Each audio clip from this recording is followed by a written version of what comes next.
Hey folks, good morning. It's an RPG a day, day 22.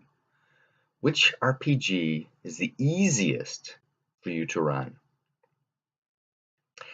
And I kind of have two answers for this one. The first one um, would almost seem obvious coming from me would be the Fantasy Trip because it's such a simple system. Anybody can pick it up real quick. Character creation can take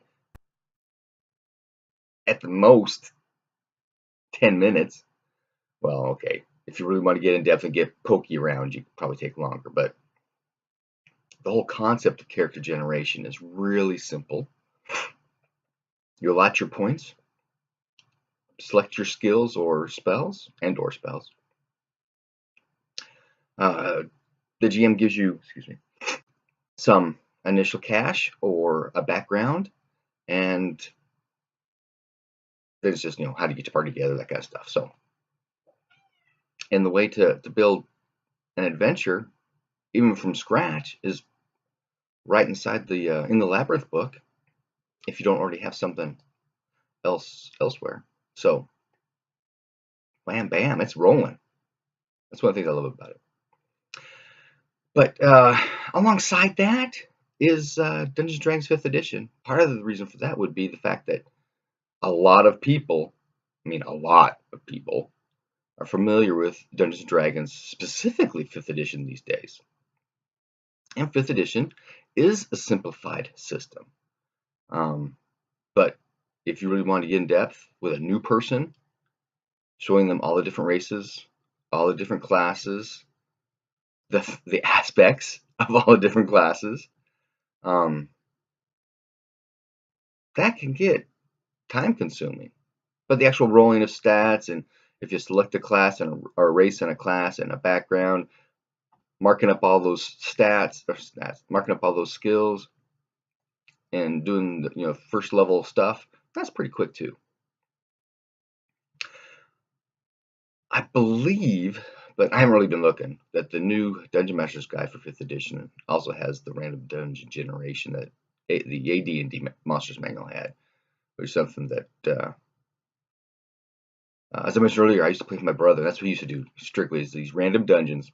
It's all hack and slash. But it was fun. It was a chance for us to play together and for things to happen. So my top answer is a Fantasy Trip because anybody can learn it quickly and it can play fast and it's a very simple system. My second answer is probably 5th edition Dungeons and Dragons. More so because it's so prolific. And that can be a good or bad thing. It's bad if you're a beta guy. It's good if you're a VHS guy. And even that shows how old I am.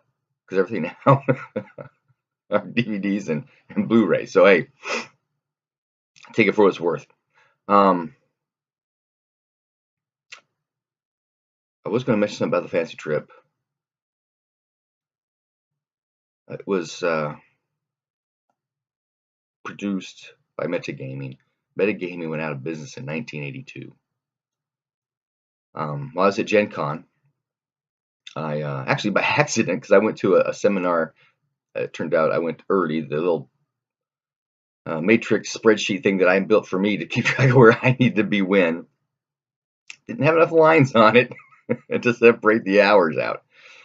So I ended up going to a seminar, probably an hour early. And so I snuck into the back of a seminar by a couple of lawyers who were discussing trademark and copyrights. I got their cards, so I'm going to give them a ring. The company's been out of business for 82, 2002, 30 years. I'll probably have to pay them to actually track down the copyrights, because certainly I'm not interested in the trademark of who's got the copyrights to that game system. Maybe we can do a Kickstarter for a republication. I don't know. Maybe. It's an idea. But that's my answer for today. Day 22 of RPG a Day, the Fantasy Trip. Find it. It's out there somewhere.